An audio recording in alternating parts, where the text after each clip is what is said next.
Thanks, Riaz. Good morning. Local swimmers are now being advised to avoid two popular local beaches. Vancouver Coastal Health has issued advisories for Sunset Beach and Second Beach in Stanley Park. The move comes with rising coliform levels in the water. The bacteria increases with summer activity and hot, dry weather.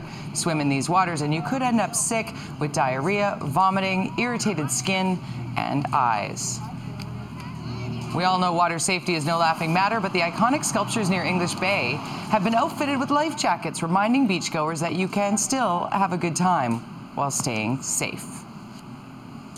He's been called a rogue dentist, and today David Wu is expected in court, but no one is sure that he'll even show up. Wu's location remains unknown. The College of Surgeons wants him in jail or fined, claiming he disobeyed an order declaring him unfit to practice. The college says Wu ran an unsafe dental operation out of a house in Burnaby.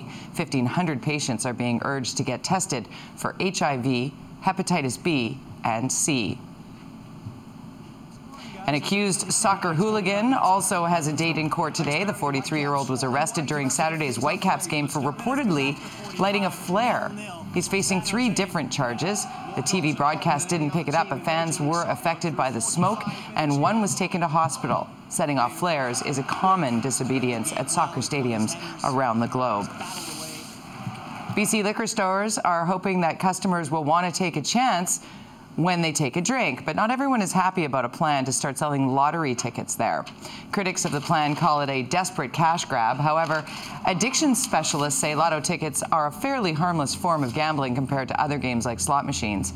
The provincial government is in the middle of revamping its liquor laws. One change may eliminate the ban on minors in pubs if the pub serves food. Toronto Mayor Rob Ford is back in the spotlight for his antics, but is downplaying video that appears to show him under the influence of alcohol. Ford says he was not intoxicated at a Toronto street festival on Friday, just that he had had a few beers and a good time and was driven home. Ford says the public drunkenness claims have been blown out of proportion. Arguably Canada's most infamous mayor, Ford has been in the news since mid-May when an alleged video surfaced appearing to show him smoking crack cocaine.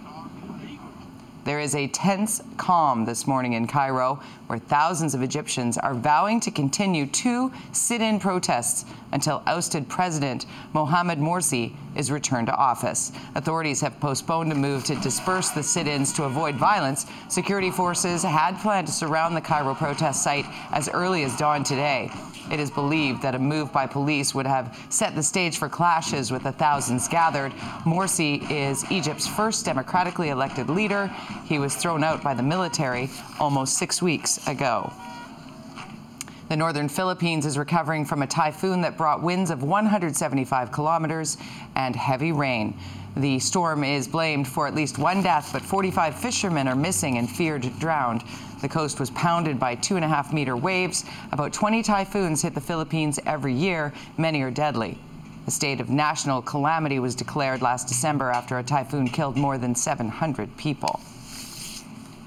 The spokesman for one of BC's busiest search and rescue organizations says our province's current mode is not sustainable and needs an overhaul. Tim Jones with North Shore Rescue says the province cannot continue to rely on the volunteers to handle the bulk of search and rescue efforts. Jones is calling for a helicopter and a core group of paid searchers on call. The proposed changes would cost millions. BC has 2,500 active search and rescue members who respond to an average of 1,200 calls a year. Much lighter fare now. If you wear high heels, you know that an ill-fitting pair can make a cocktail party feel like a marathon. Well, the women in this next story were willing to take on a sprint. Nearly 100 women took part in a 100-meter stiletto race in Kiev, Ukraine, on Saturday. Even a high temperature of 35 degrees did nothing to dampen the ladies' enthusiasm. The rules required women put on no less than 9-centimeter high heels, but some even wore heels as high as 15 to show off their agility. The fastest runner went the distance in just 15 seconds, and she won a car. It was a great run for BC's dominance at the National Little League Championship, but it has come to an end. The team from White Rock was the favorite yesterday in the final against East Nepean from Ontario. The BC boys had not lost all tournament long, but White Rock's offense went cold, mustering only 2 hits in the entire game. East Nepean takes it 5-1, advancing to the Little League World Series. From all of us here at BT, congratulations to White Rock on a great run.